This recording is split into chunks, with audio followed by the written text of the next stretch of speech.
कुछ लोग बहुत बोलते हैं और कुछ लोग चुप रहते हैं। लेकिन जो चुप रहते हैं ना, उनके अंदर सबसे ज्यादा आवाज होती है।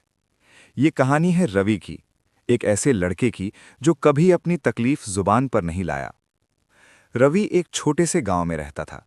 पिता की छोटी सी दुकान थी जिससे घर मुश्किल से चलता था।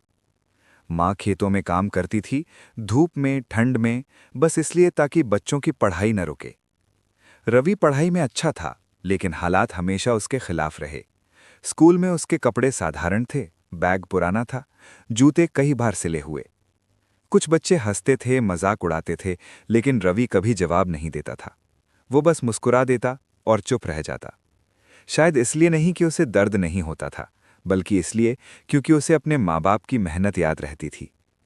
उसकी माँ अक्सर कहती थी, बेटा, आज नहीं तो कल वक्त जरूर बदलेगा। रवि उसी एक लाइन के सहारे जीता रहा। 12वीं के बाद रवि पढ़ाई के लिए शहर गया। पहली बार गांव से दूर, पहली बार अकेला। कॉलेज की फीस भरने के लिए पिता ने कर्ज लिया।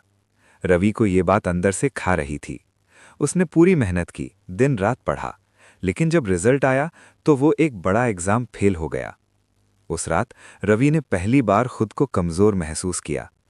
छत को घूरते हुए बस एक ही सवाल सोचता रहा, क्या मैं अपने माँ बाप के सपनों पर बोझ बन रहा हूं? अगले दिन डरते डरते उसने घर फोन किया।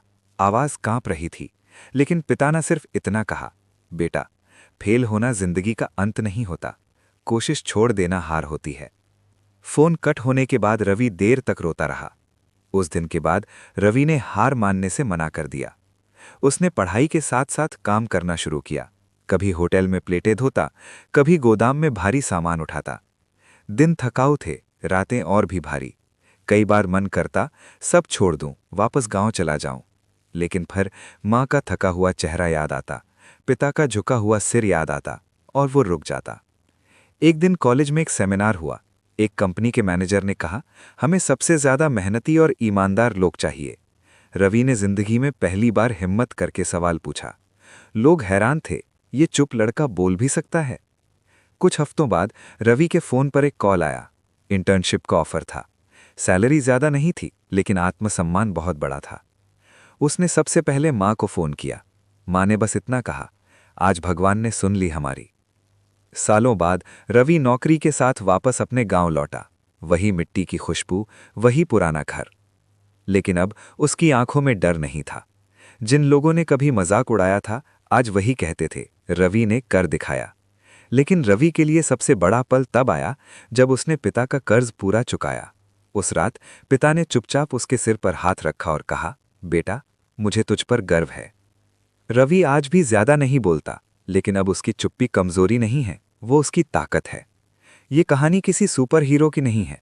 ये कहानी हर उस इंसान की है जो चुपचाप संघर्ष करता है, जो रोता है लेकिन हार नहीं मानता। अगर आप भी ऐसे किसी दौर से गुजर रहे हैं, तो याद रखना, आप अकेले नहीं हैं, और आपकी मेहनत एक दिन जरूर बोलेगी।